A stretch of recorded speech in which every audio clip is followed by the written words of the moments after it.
오늘은 무너진 망대 아래서 만나는 복음이라는 제목으로 말씀을 전합니다. 무너진 망대. 망대가 뭐예요? 지난주 우리는 너희 중에 죄 없는 자가 먼저 돌로 치라라는 예수님 말씀에 성전에 모였던 많은 군중들이 자기 손에 들었던 돌멩이를 내려놓았다는 이야기를 나누었습니다.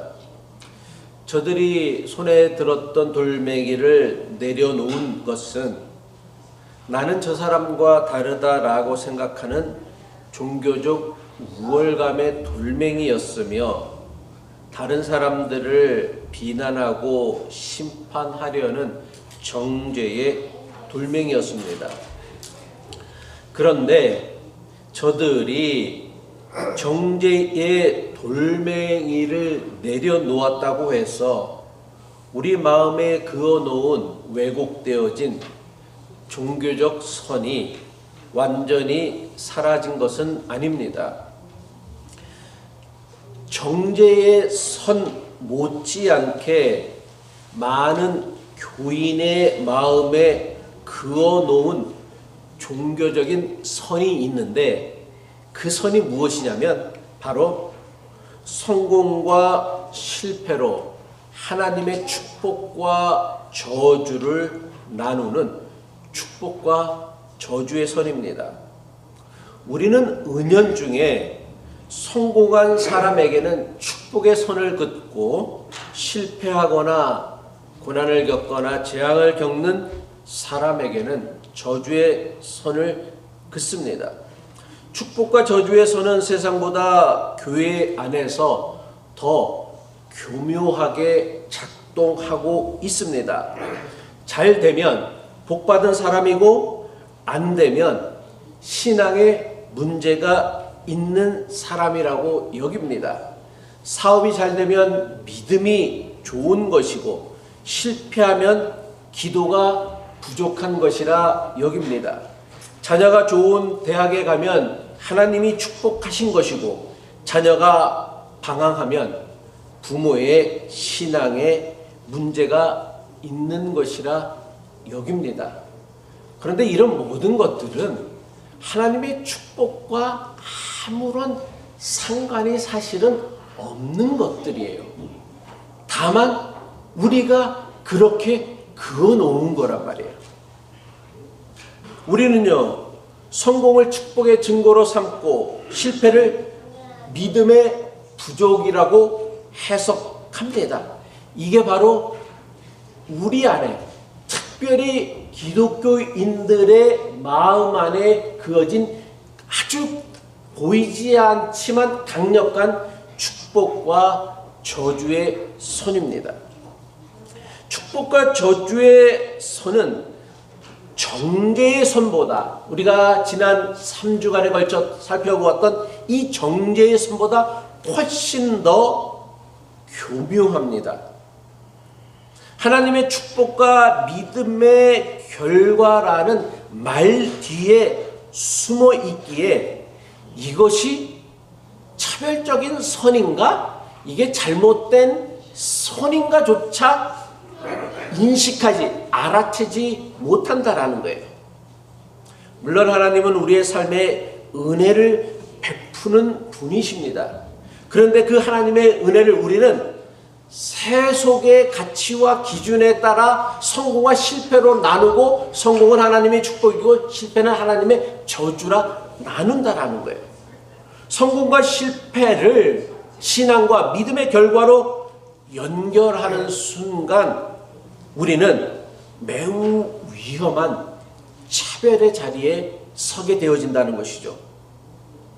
성공과 부로 하나님의 축복을 증명하려고 하는 생각은 성경에서도 가장 오래되었던 신학 논쟁의 뿌리이기도 합니다.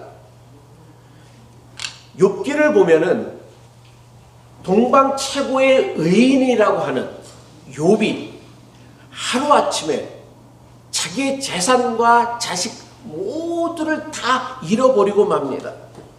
심지어는 자신의 건강까지 잃었습니다. 그가 무슨 특별한 잘못을 저질러서가 아니에요. 자기도 왜 그런 고난을, 자기가 재앙을 겪어야 되는지 몰랐어요. 욥이 엄청난 재앙과 고난을 겪는다는 소식을 들은 친구들이 찾아왔어요. 친구들이 와서 어떻게 했습니까? 처음에는 욥과 함께 울어주었습니다. 그런데 욥기를 보면 시간이 지나자 그들은 욥이 겪는 재앙, 욥이 겪는 고난을 하나님의 심판이고 하나님의 저주라고 단정합니다. 욥의 친구였던 엘리바스가 어떻게 말하고 있습니까? 욥기 4장 7절로 8절의 말씀이죠. 생각하여 보라, 죄 없이 망한 자가 누구인가? 정직한 자의 끊어짐이 어디 있는가? 내가 보건대 악을 밭갈고 독을 뿌리는 자는 그대로 거두나니. 이게 무슨 뜻이에요? 욥의 친구 엘리바스는 지금 욥이 겪는 재앙과 고난은 다 네가 악을 밭갈고 독을 뿌린 결과를 지금 네가 거두고 있다라는 거예요. 이 모든 게 다 뭐다? 인과응보라는 거예요. 아무런 이유 없이, 아무런 잘못 없이, 아무런 실수, 문제 없이 네가 이런 고난을 겪는 게 아니야.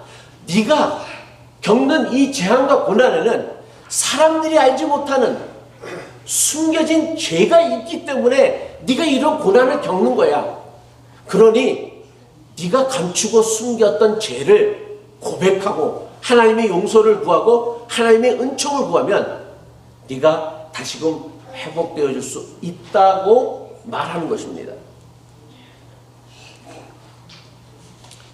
친구 엘리바스의 주장은 단순하고 간단하지만 대단히 매력적이에요. 고난은 죄의 결과이고 복은 의로움의 결과라는 거예요. 이것보다 심플한 게 어디 있어? 그래서 욥이 이토록 고난을 받는다라면 너에게는 반드시 죄가 있다라는 거예요. 이게 바로 욥의 친구들이 가졌던 인과응보의 신앙이라는 거예요. 물론 이들의 주장이 완전히 틀렸다고 할 수는 없습니다. 부분적으로는 맞기도 해요. 죄의 결과로, 죄 때문에 겪어야 하는 고난도 인생에는 분명 있습니다. 하지만 문제는 무엇이냐면 이것을 한 개인의 상황이나 형편을 고려하지 아니하고 모든 사람에게 일반적이고 보편적인 법칙으로 적용하는 것은 대단히 위험한 생각이라는 거예요.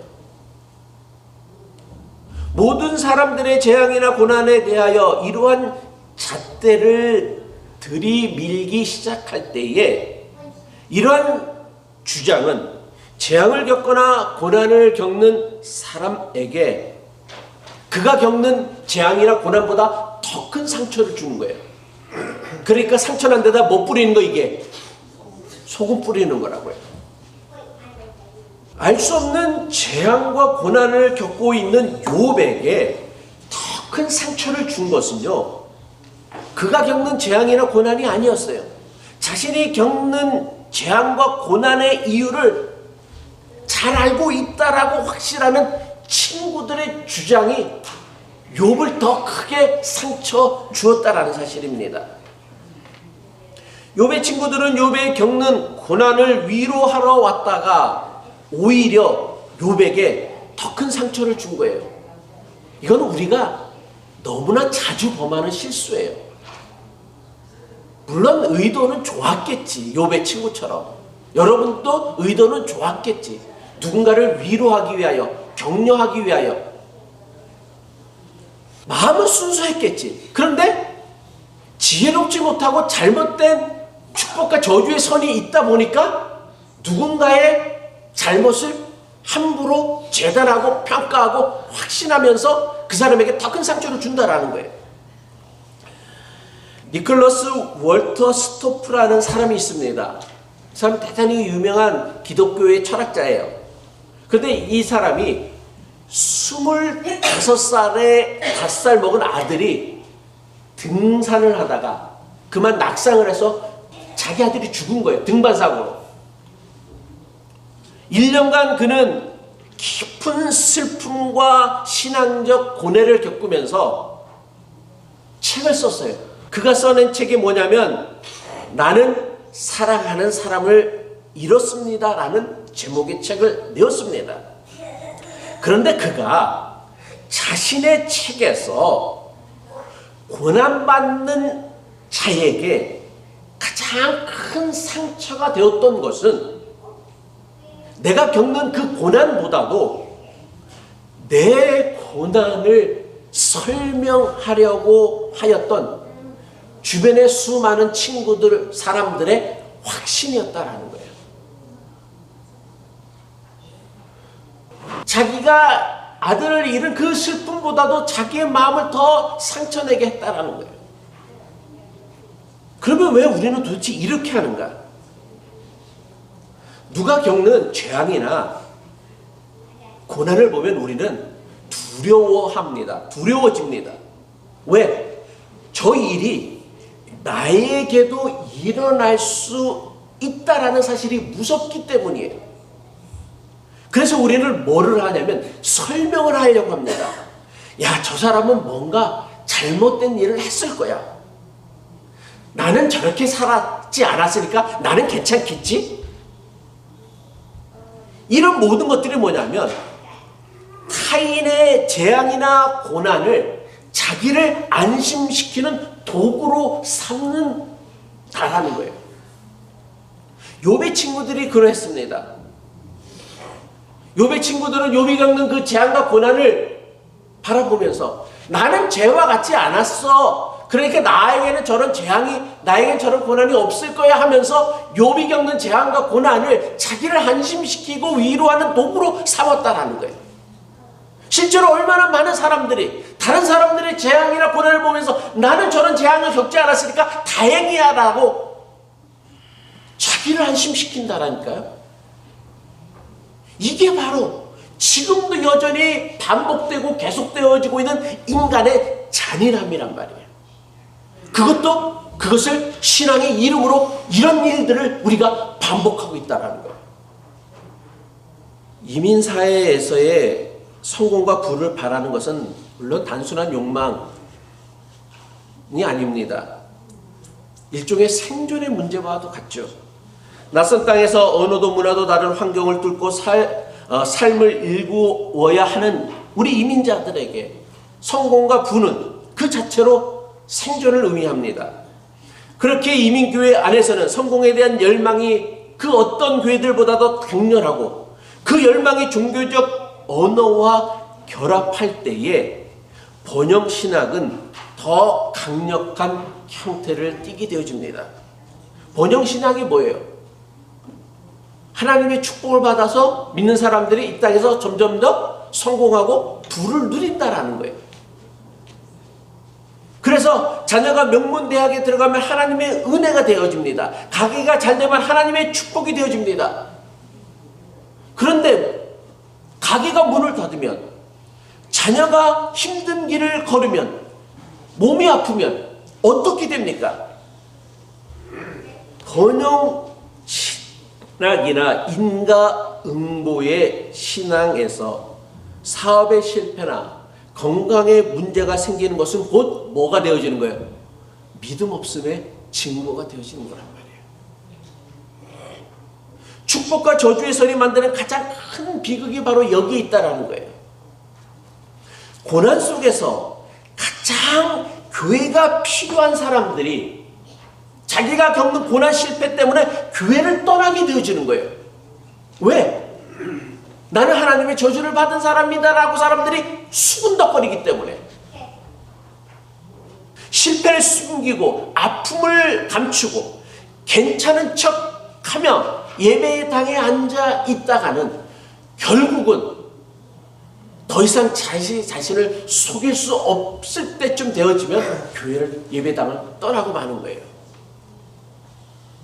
가장 따뜻해야 할 공동체가, 가장 힘든 순간에 가장 큰 위로가 되어줘야 될 공동체가 자기를 가장 드러내기 어려운 공간으로 만드는 것, 공동체로 만드는 것, 그게 바로 뭐다? 축복과 저주의 선이라는 거예요. 예수님 당시에도 이러한 신앙은 대부분 사람들에게 가장 많은 영향을 끼쳤던 주장이었습니다. 예수님 당시 예루살렘을 뒤집어 놓았던 두 가지 아주 엄청난 사건이 있었어요. 하나는 빌라도가 성전에서, 예루살렘 성전에서 제사를 드리러 온 갈릴리 사람들만을 학살한 사건이 있었습니다. 많은 사람들이 보는 가운데 그것도 하나님의 성전에서 갈릴리 사람들을 다 잡아다가 거기서 죽여버렸어요. 성전에서. 또 다른 사건은 실로암 망대, 호수를 만들고 그 물을 통하여 갖고서 예루살렘 전역으로다 물을 보내게 하는 그 실로암을 만들고 그 실로암을 잘 지키기 위해 망대를 쌓았는데 그 망대가 무너져서 18명이 무너진 망대에 깔려 죽은 사건이 있었습니다. 사람들은 이 두 사건을 보면서 어떤 생각을 했느냐면, 야, 저 사람들은 도대체 무슨 큰 죄를 졌기에 성전에서 저런 일을 당하지? 어떻게 망대가 무너져 갖고서 깔려서 거기에 죽지? 생각하고 물었다라는 거예요.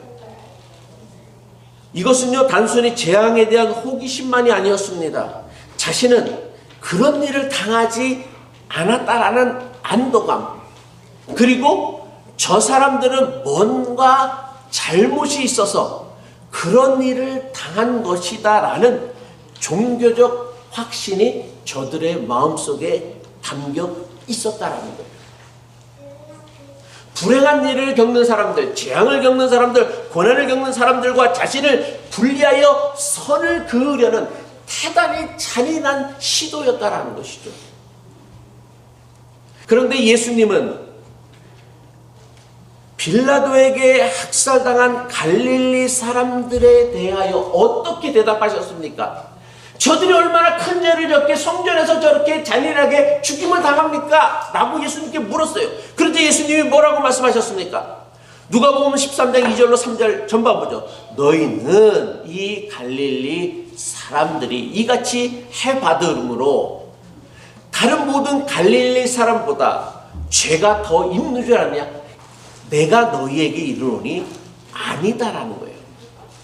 그리고 이어서 실로암 망대 사건에 대해서도 말씀하십니다. 누가복음 13장 4절 이하의 말씀이죠. 또 실로암에서 망대가 무너져 치어 죽은 18사람이 예루살렘에 거한 다른 모든 사람들보다 죄가 더 많았기에 저들이 실로암 망대에 깔려 죽었느냐? 내가 너희에게 이르노니 아니다. 예수님은 비극적인 두 재앙에 대하여 아주 단호하고 분명하게 아니다라는 대답을 2번 반복하셨어요. 학살당한 갈릴리 사람들에 대해서도 망대에 깔린 18명에 대해서도 똑같이 아니다라고 말씀하셨어요. 그리고 예수님은 아니라라는 선언에서만 멈추지 않았습니다. 두 사건 모두에 대해서 똑같이 말씀하셨는데 그게 뭐냐면 너희도 만일 회개하지 아니하면 다 이와 같이 망하리라 말씀하셨습니다. 똑같은 말씀을 2번 반복하셨어요. 유대 문화에서 똑같은 말씀을 2번 반복하는 것은 대단히 중요한 강말이에요. 의도적인 표현이란 말이에요. 그러면 도대체 예수님께서 요구하신 회개를 어떤 회개를 요구한 거예요? 너도 성전에서 학살당한 갈릴리 사람이나 실로암 망대에서 깔려 죽은 사람들처럼 그들이 지은 죄에 대해서 회개하지 않으면 너희도 이렇게 망한다라는 거예요? 너도 그들과 똑같으니까 너도 망한다. 그런 얘기예요, 이게?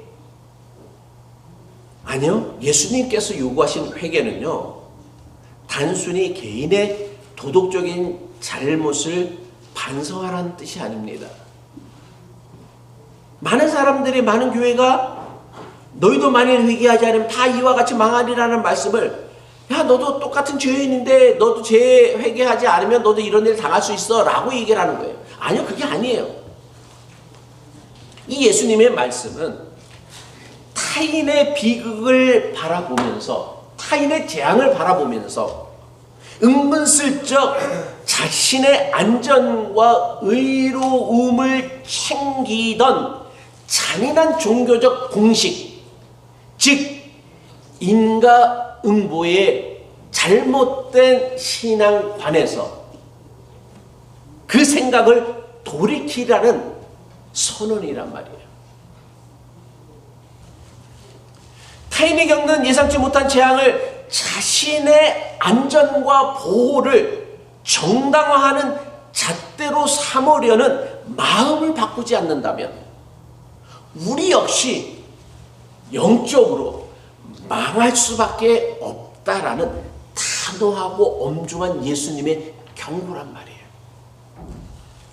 예수님은요, 모든 사람이 궁금해하는 비극적인 재앙에 대한 영적 이유나 원인을 설명하지 않으셨습니다. 대신 그 사람들이 다른 사람들보다 더 큰 죄인이어서 그런 일을 겪는 것이 아니다라는 사실만 분명히 하셨어요. 하지만 우리는 재앙에 대한 영적 원인이 무엇인지를 알기를 원합니다. 그런데 예수님께서 중요하게 여기셨던 문제는 다른 사람의 재앙이나 고난을 하나님의 저주나 하나님의 심판 또는 죄의 증거로 사용하려는 잘못된 신앙을 바꾸는 것이 우선이라고 말씀하시는 거예요. 이 분명한 하나님의 말씀, 예수님의 가르침이 있음에도 불구하고 우리는 뭐예요? 다른 나라에서 재앙, 큰 홍수가 나거나 지진이 일어나면 매번 하는 얘기가 뭐예요? 저들이 하나님을 제대로 믿지 않았고 저런 재앙을 당한다. 교회에서 제일 먼저 이런 얘기를 해요. 왜? 자기 안에 그 축복과 저주의 선이 너무나 명확하기 때문에. 사람들은 늘 설명을 원합니다. 누군가 성공하면 이유를 찾고 누군가 실패하면 그 원인을 찾으려고 해요.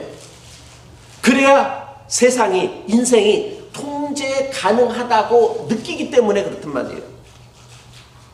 우리는 다른 사람의 불행과 재앙에 반드시 이유를 붙여야만 안심이 됩니다. 왜? 그래야 내 삶이 안전하다고 느낄 수 있기 때문에 그렇다는 거예요. 하지만 인생은요, 인간이 만든 인과응보의 공식처럼 그렇게 단순하지 않다는 사실을 알아야 합니다. 인과응보가 나쁜 주장은 아닌데 그 인과응보가 공식을 가지고서 인생의 문제, 인생의 재앙, 고난의 문제를 해결하거나 설명할 수 있는 법칙은 되어질 수 없다는 사실이에요. 실로암 망대는요, 죄인들만을 골라서 무너진 게 아니에요. 여러분들이 교통사고를 나면 무슨 큰 죄를 졌기 때문에 교통사고가 난 게 아니라 랜덤으로 일어난 거란 말이야. 여러분의 자녀가 병에 걸리면 이거는 무슨 죄를 졌기 때문이 아니라 랜덤이란 말이야. 랜덤 말 그대로. 거기에 어떤 인간관계가 없다란 말이에요. 물론 어떤 경우에는 그 인간관계를 찾을 수 있을 수도 있지만 대부분의 경우는 상관없다라는 거예요. 망대는요, 누구에게나 무너질 수 있어요. 그래서 우리가 타인의 고난 앞에서 우리가 해야 할 일은요, 원인을 분석하는 감독관이 되어지는 게 아니에요. 여러분들 보고, 야, 저 원인이 뭔지, 저 사람이 겪는 그 재앙이나 고난의 원인이 무엇인지를 우리 보고 판별하라는 그 감독관의 위치를 하나님이 우리에게 주신 것 아니다라는 거예요. 하나님은 우리에게 주신 사명은 무엇이냐면, 함께 울어주는 사람이 되라는 거예요. 함께 소나기를 맞아주는 사람이 되라는 거예요. 성공을 축복의 증거처럼 포장하는 순간 우리는요, 실패한 사람을 하나님께 버림받은 사람처럼 느끼게 만드는 대단히 치명적인 실수를 저지르게 된다는 사실을 명심해야 한다는 거예요. 축복과 저주에서는요, 교회 공동체의 모든 사람에게 상처를 입힙니다. 몸이 아픈 것만으로도 이미 너무 힘들어. 사업이 무너진 것, 실패한 것만으로도 너무나 고통스러워. 그런데 그 위에다가 교인들이 하는 말이, 목사가 하는 말이 영적 문제가 있는 것 아닌가, 믿음이 부족한 것 아닌가 하는 영적인 차별이 더해지는 순간 육체적인 고통 위에 그 사람에게는 영적인 수치심이 쌓여간다는 거예요. 반면에 성공한 사람은 자신의 성공이 믿음의 증거라는 착각을 하면서부터 문제는 시작됩니다. 이 착각은요, 서서히 교만으로 발전하게 되어져요. 그리고 그 교만은요, 재앙을 겪거나 고난받는 이웃을 향한 긍휼의 문을 닫아버립니다. 성공은 하나님의 축복이고 실패는 하나님의 저주라고 여기는 사람은, 실패한 사람은 야, 저 사람은 신앙생활 제대로 못해서 저렇게 된 거야 그러면서 선을 긋기 시작하면서 그 사람과는 멀리 하려고 한다는 말이에요. 선 안쪽에 있다라는 안도감에 사로잡혀서 선 바깥쪽 사람들을 내려보기 시작한다라는 것이죠. 근데 이 착각이 왜 매우 위험하냐면, 인생이 어떻게 항상 평생 순탄하기만 하겠어요? 성공의 안쪽에 있었다라고 생각하는 사람에게도 아무도 예상하지 못하는 재앙이나 고난은 반드시 찾아오게 마련이에요. 뭐 누군가가 인생에는 3번의 기회가 있다라고 하는데 마찬가지로 인생에는 3번의 불행도 있다라는 거예요. 이런 사람들은요, 자신에게 닥친 불의한 재앙이나 고난을요, 자기 신앙으로는 도저히 해석해낼 수가 없어. 믿음이 부족해서도 아니고 기도가 모자란 것도 아닌데 막 내가 무너지는 순간들이 있다니까, 인생에는요. 그 순간 그 사람은 뭐예요? 그 신앙의 온 기초부터, 반석부터, 밑에서부터 완전히 흔들리고 만다라는 거예요. 뭐가? 자기가 만들어 놓았던 축복과 저주의 선이 오히려 자기의 신앙을 무너뜨리게 만든다라는 거예요. 다른 사람이 무너뜨리는 게 자기가 자기 신앙을 스스로 무너뜨린다니까. 이처럼 축복과 저주의 선은요, 모든 공동체를 무너뜨려요. 이 선으로 인하여 고난받는 사람들은 영적 수치심으로 인하여 아픔을 감추고 침묵할 것입니다. 성공한 사람은 우월감 속에 타인의 고통에 점점 둔감해집니다. 그렇게 되어질 때의 교회는요, 서로의 짐을 나누는 은혜의 자리가 아니라 서로를 판단하고 평가하는 심판대로 변하고 만다라는 거예요.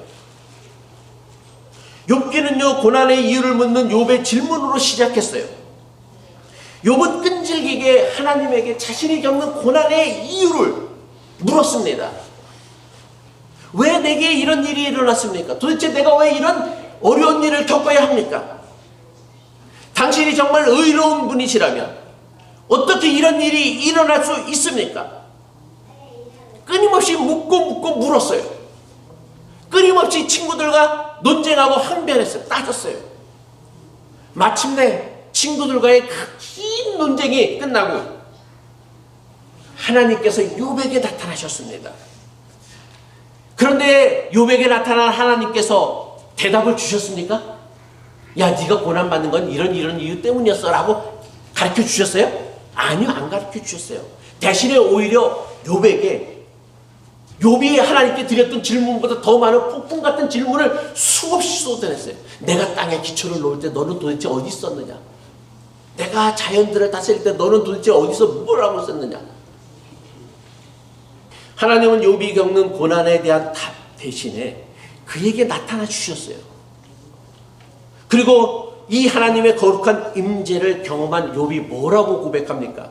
욥기 42장 5절의 말씀이죠. 내가 주께 대하여 귀로 듣기만 하였사오나 이제는 눈으로 주를 배운나이다. 욥을 회복시켜 주신 것은 그가 겪는 고난의 이유를 깨달았기 때문이 아니에요. 고난 속에서도, 그가 겪는 재앙 속에서도 자신을 떠나지 아니하는 하나님을 만난 거예요. 하나님이 계시다라는 것을 그가 확인한 거란 말이에요.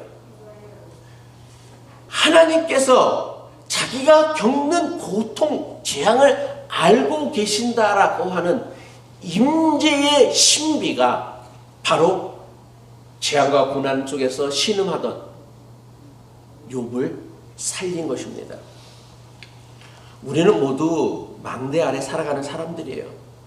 지금은 괜찮아 보여도 우리는 모두 다 질그릇 같이 연약한 존재예요. 오늘은 웃고 있어도 내일은 울 수 있는 것이 인생의 불확실성입니다. 오늘은 건강해도 내일 당장 병상에 누울 수도 있는 것이 인생의 불가치성이란 말이에요. 불예측성이란 말이에요. 오늘 성공해도 내일은 무너질 수 있어요. 그러므로 성공은요, 자랑의 이유가 되어질 수 없습니다.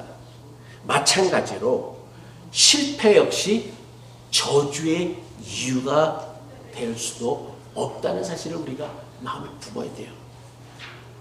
예수님께서 사람의 몸으로 우리에게 오신 것도 바로 이 때문입니다. 이 땅에 오신 예수님은요, 불의한 재앙을 겪는 사람들에게 왜 이런 일이 일어났는지를 설명하지 않으셨어요. 예수님께서 하신 일들은 무엇이었습니까? 그들과 함께 해 주셨다라는 거예요. 복음은요, 기독교 신앙의 복음은요, 재난이나 재앙이나 고난의 이유를 다 낱낱이 분석하여 해설해 주는 것이 아니라 재앙이나 고난 속에서도 우리를 떠나지 아니하시는, 우리와 함께 해주시는 하나님을 만나는 거란 말이에요. 말씀을 마칩니다. 축복과 저주에서는요, 정죄의 선보다 더 교묘하고 더 깊이 우리의 신앙 안에 박혀 있어요. 종교적 언어로 그럴듯하게 포장되어져 있기에 이게 잘못된 차별의 선지조차 알지 못하면서 신앙생활을 하고 있습니다. 하지만 축복과 저주의 선을 그으며 살아가면 우리는 타인의 재앙, 타인의 고난을요, 절대로 이해할 수가 없어요. 우리 안에 깊숙이 뿌리 내린 이 축복과 저주의 선을 퍼물 때에만 비로소 우리는 뭐예요? 고난받는 형제의 진짜 아픔이 보이기 시작해요. 재앙을 겪는 사람들의 안타까움이 비로소 나의 아픔이 되어줄 수 있다는 거예요. 예수님은요, 신뢰와 망대 아래에서 인간이 만든 축복과 저주의 선을 완전히 허무셨습니다. 타인의 재앙과 무너짐 앞에서 재판관이 되지 마십시오. 이유를 분석하며 선을 그리려고 하지 마십시오. 대신 함께 울어주십시오. 대신 함께 앉아주십시오. 대신 함께 짐을 져주십시오. 하나님께서는 폭풍 속에서도 욥을 찾아와 주셨듯이 무너진 실로암 망대 아래에서 사랑하는 가족을 잃은 그 슬픔에 울고 있는 사람들 옆에 예수님은 서 계셨습니다. 마찬가지로 우리 역시 재앙을 당하고 고난을 당한 이웃의 무너진 삶 곁에서 네가 왜 이런 일을 당해? 했느냐라고 분석하고 판단하고 지적할 것이 아니라 그와 함께 울어주는 거예요. 그와 함께 소내기를 맞아주는 거예요. 그가 지고 있는 짐을 대신 져주는 거란 말이에요. 고난을 겪는 이웃을 만난다면, 재앙을 겪는 형제를 만난다면 성급한 위로나 조언을 건너기 이전에 먼저 그의 손을 한번 꽉 잡아주는 게 중요해요. 고난받는 이웃에게 가장 우리가 먼저 해야 할 일은 왜 이런 일이 생겼느냐라고 원인을 분석해 주는 것이 아니라 지금 많이 힘드시죠? 라고 말을 건네는 거란 말이에요. 정죄 분석보다 공감을, 우월감보다 연대를 선택하실 수 있기 바랍니다. 왜냐하면 우리는 모두 하나님의 은혜 없이는, 하나님의 임재 없이는, 하나님의 도우심 없이는 단 하루도 살아갈 수 없는 다 연약한 존재들이기 때문입니다. 바라기는 우리 교회가 성공한 사람들의 전시장이 아니라 무너진 사람들이 서로를 붙들어주는 아름다운 은혜의 공동체가 되기를 이 아침 주님의 이름으로 간절히 축복합니다. 기도하겠습니다. 고난을 겪는 자의 곁에서 계시는 하나님 아버지, 우리는 너무나 쉽게, 너무나 자주 성공한 사람들을 부러워하고 실패한 사람을 제멋대로 판단하며 살아왔습니다.